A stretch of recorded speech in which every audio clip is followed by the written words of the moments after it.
Alright, DMA 8. Here's how we're going to be turning an image like this into our finished product for the Polar Express. First thing we're going to do is we're going to get an image. This should be taken for you by Mr. Bristow of you in front of the green screen. It will be a profile, a sideways shot to make it easier, and it'll get you all complaining less about how you don't like the look of your face. I don't understand that.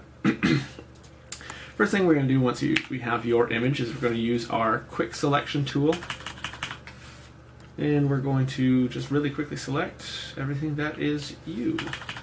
Make sure that you're getting different details. You can always make your brush size smaller with the left and right bracket next to the letter P. Get rid of this really small little bit here. And of course our friend whenever it comes to making very intricate selections such as around the hair is this refine edge. Not the select and mask, but we go to select, select and mask, hold down the shift key and click on select and mask.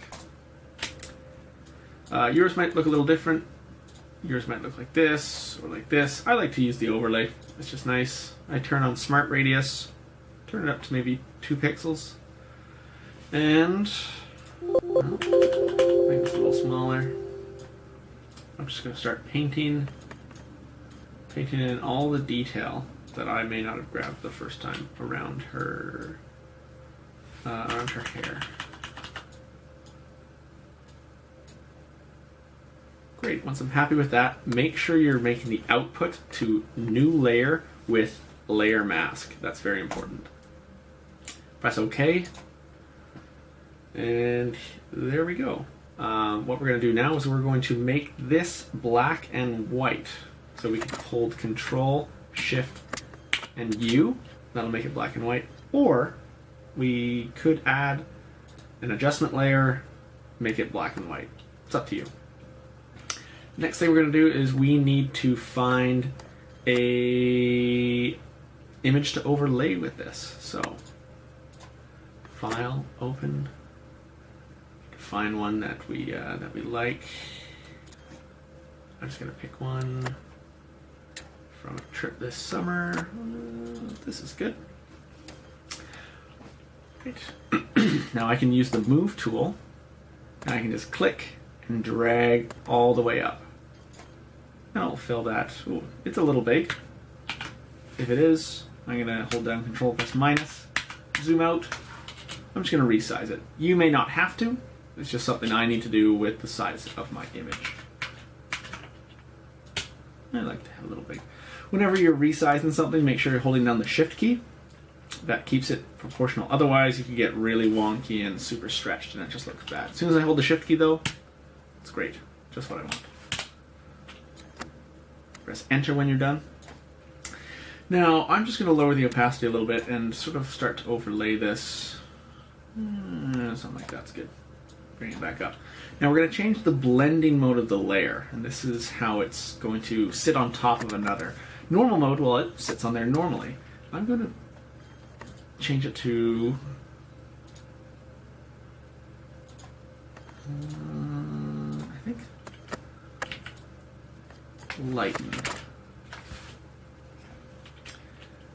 And I'm also going to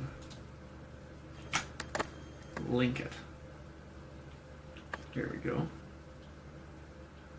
Now one thing the next thing I'm going to do is I'm going to right click on this, convert to a smart object. This allows us to add a few different adjustments and filters without making a permanent change. So we can always go back and alter it if we'd like. So once we have, it's actually called a clipping mask. So once we've clipped this with this little down arrow to the image below, we're going to go to Image up here, Adjustments. We're going to make it black and white. You can see here the smart filter pops up. And we're going to go Image, Adjustments, and then we're going to click on Levels. And what this is going to do is this is going to make the whites very, very white and the shadows very, very dark. So I'm going to to bring this down, and you can see sort of around the edge there that it's getting very, very, very light. And then we're going to bring this middle one up, sort of to around 0.75-ish. So you can see that the medium areas are getting quite very dark. It's almost becoming a silhouette. 0.75 is good. And we're going to press OK. I'm not a big fan of this background, so what I'm going to do is I'm going to hit New Layer, Solid Color. I'm just going to pick white. And I'm going to have to drag that all the way down underneath. And there we go. So you can see already, excuse me, that we're getting a very interesting silhouetted image. So what I'm going to do now is just start dragging the trees image. I'm going to label that right now. Trees face. I'm going to drag the trees layer around till I see some of the features of the face, but also looking at what sort of silhouette I will get. Using the arrow keys now, just to move it around. I think that's looking pretty good. Yeah. Now what I can do here is I can add a layer mask, and I can just start